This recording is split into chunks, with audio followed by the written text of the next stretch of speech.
1 सितंबर 2025 को supreme court द्वारा जो शिक्षकों के लिए टेट अनिवार्यता को लेकर जो आदेश आया था, उसका विरोध का स्वर अब गूंजने लगा है। अभी यह विरोध स्थानीय स्तर पर देखा जा रहा है। धीरे धीरे यह विरोध देश की राजधानी और संसद में भी गूंजेगी और सरकार को कुछ सकारात्मक हल निकालने के लिए विवश कर देगी। इस विरोध में अब कुछ नेतागण भी शिक्षकों का साथ दे रहे हैं। किसान नेता राकेश टिकैत हो या कुछ एमपी और कुछ पार्षद जो शिक्षकों का खुलकर साथ दे रहे हैं। इसी बीच एक दुखद समाचार भी आया है। उत्तर प्रदेश में मनोज कुमार साहू जी इस निर्णय के कारण इतना मानसिक तनाव में आ गए कि उन्होंने आत्महत्या कर ली। 49 वर्ष के मनोज कुमार साहू जी को अनुकंपा के आधार पर शिक्षक की नौकरी मिली थी। उनके पास टेट परीक्षा में अपीयर होने के लिए न्यूनतम योग्यता नहीं था। ऐसे में उनको लगने लगा कि अब उनकी नौकरी चली जाएगी, क्योंकि न्यूनतम योग्यता प्राप्त करना और उसके बाद टेट परीक्षा पास करना ये 2 साल में संभव नहीं हो सकता है। आप सभी शिक्षक बंधुओं से मेरा विनम्र निवेदन है कि ऐसा कदम ना उठाएं। यह एक समस्या है और इस समस्या का जरूर कोई ना कोई हल निकलेगा और आपकी जीत होगी। इस विश्वास के साथ इस लड़ाई को कानूनी और राजनीतिक स्तर पर आगे बढ़ाएं, लेकिन इस तरह का कोई कदम ना उठाएं। यह आपके आंदोलन को, आपके विरोध को कमजोर कर देगा और आपकी जीत में संदेह पैदा करेगा। दूसरी तरफ सुप्रीम कोर्ट में लगातार हर दिन इस निर्णय में रिव्यू पिटीशन डाला जा रहा है। अभी तक कुल मिलाकर 40 से 50 रिव्यू पिटीशन डाला जा चुका है। हालांकि राज्य सरकार की ओर से कम ही डाला गया है, ज्यादा रिव्यू पिटीशन शिक्षक संघ की ओर से डाला गया है। रिव्यू पिटीशन डालने का अंतिम तारीख 30 सितंबर था। चूंकि 1 सितंबर का ऑर्डर था, 30 दिनों के अंदर रिव्यू पिटीशन डाला जाना चाहिए। इस हिसाब से अभी 1 दिन बाकी है और उस अंतिम दिन में हो सकता है कि कुछ रिव्यू पिटीशन और डल जाए। सुप्रीम कोर्ट का यह निर्णय इतना अस्पष्ट है कि इसमें बहुत सारे सवाल पूछे जा रहे हैं। आज इस अंक में मैं उन 3 सवालों का उत्तर देने का प्रयास करूंगा जो सबसे अधिक पूछा गया है और एक नेचर का है। वीडियो को अंत तक देखिएगा और समझने का प्रयास कीजिएगा। नमस्कार, इस अंक में आप सभी का बहुत बहुत स्वागत है। पहला सवाल यह है कि क्या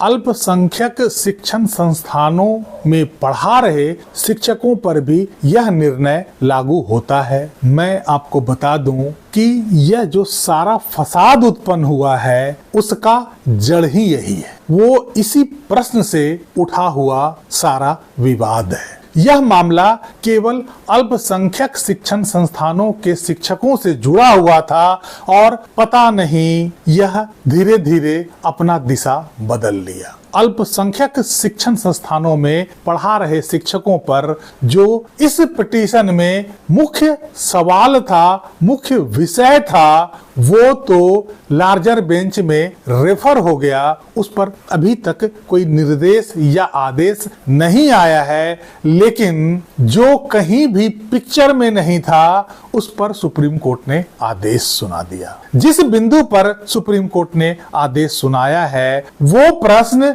इस पिटीशन में कहीं था ही नहीं। दरअसल यह मामला महाराष्ट्र और तमिलनाडु के अल्पसंख्यक शिक्षण संस्थानों के शिक्षकों से जुड़ा हुआ था। इस पिटीशन में मुख्य सवाल यह था कि क्या अल्पसंख्यक शिक्षण संस्थानों में आरटीई लागू होता है और उसके शिक्षकों के पदोन्नति के लिए क्या टीईटी पास करना जरूरी है। अर्थात यह मामला पूरी तरह से अल्पसंख्यक शिक्षक संस्थानों के शिक्षकों के पदोन्नति से जुड़ा हुआ था, लेकिन बाद में धीरे धीरे इसने अपना दिशा बदल लिया और यह बाकी सारे शिक्षकों के लिए गले की हड्डी बन गई। जिस विषय पर निर्णय आना था वो निर्णय लार्जर बेंच में रेफर हो गया। क्योंकि उस तरह का निर्णय इससे पहले भी 3 जजों की बेंच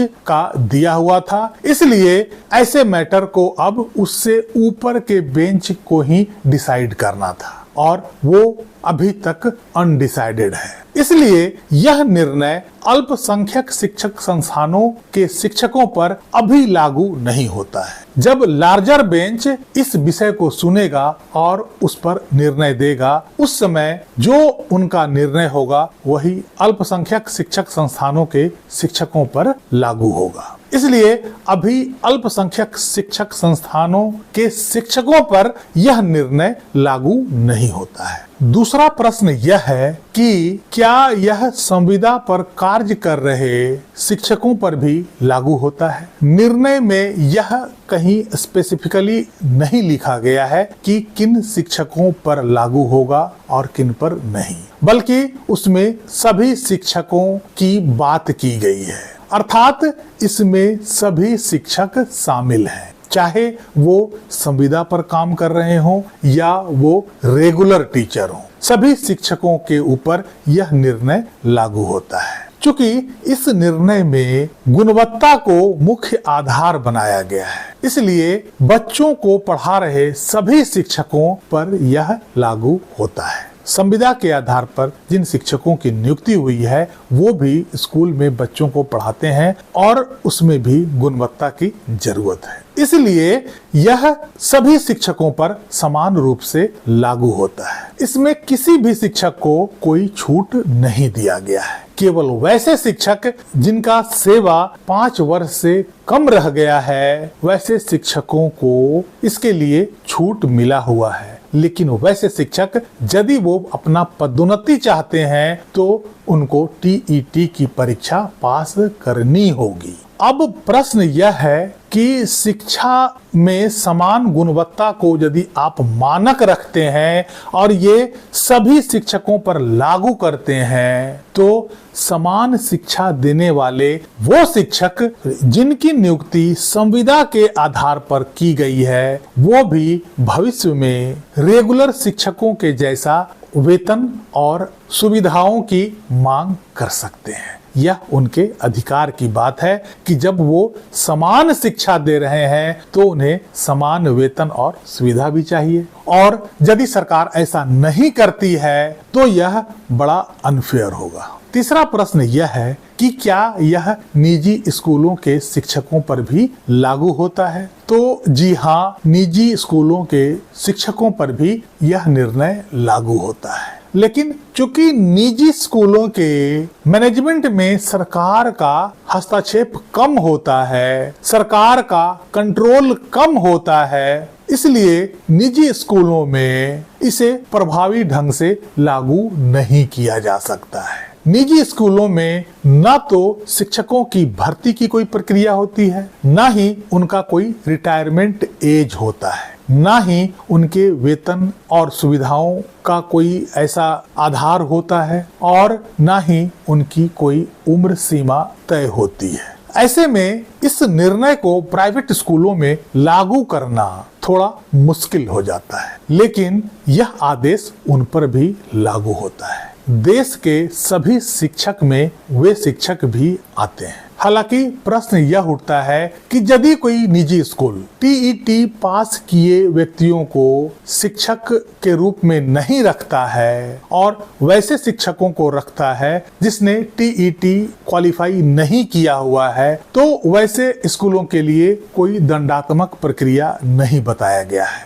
अर्थात इस निर्णय में यह नहीं कहा गया है कि यदि कोई स्कूल ऐसा नहीं करता है तो उसके लिए उसे क्या दंड मिलना चाहिए। अभी तक सरकार ने भी इस पर कोई निर्णय नहीं दिया है और ना ही एनसीटी वालों ने कोई ऐसा प्रावधान बनाया है। और जब तक इसमें दंडात्मक प्रावधान नहीं होगा तब तक निजी स्कूल टीईटी क्वालिफिकेशन को अपने स्कूल में मैंडेटरी रूप से लागू नहीं कर सकता है। निजी स्कूलों में टीईटी का प्रोविजन पूरी तरह से लागू करवाना है तो इसमें कुछ न कुछ दंडात्मक प्रावधान होना चाहिए था। कुल मिलाकर यह समझें कि पूरे देश में नॉन माइनॉरिटी स्कूलों में पढ़ाने वाले शिक्षकों को छोड़कर जितने भी शिक्षक हैं, चाहे वो सरकारी स्कूल में हो, संविदा पे पढ़ा रहे हो या निजी स्कूल में हो, सभी शिक्षकों पर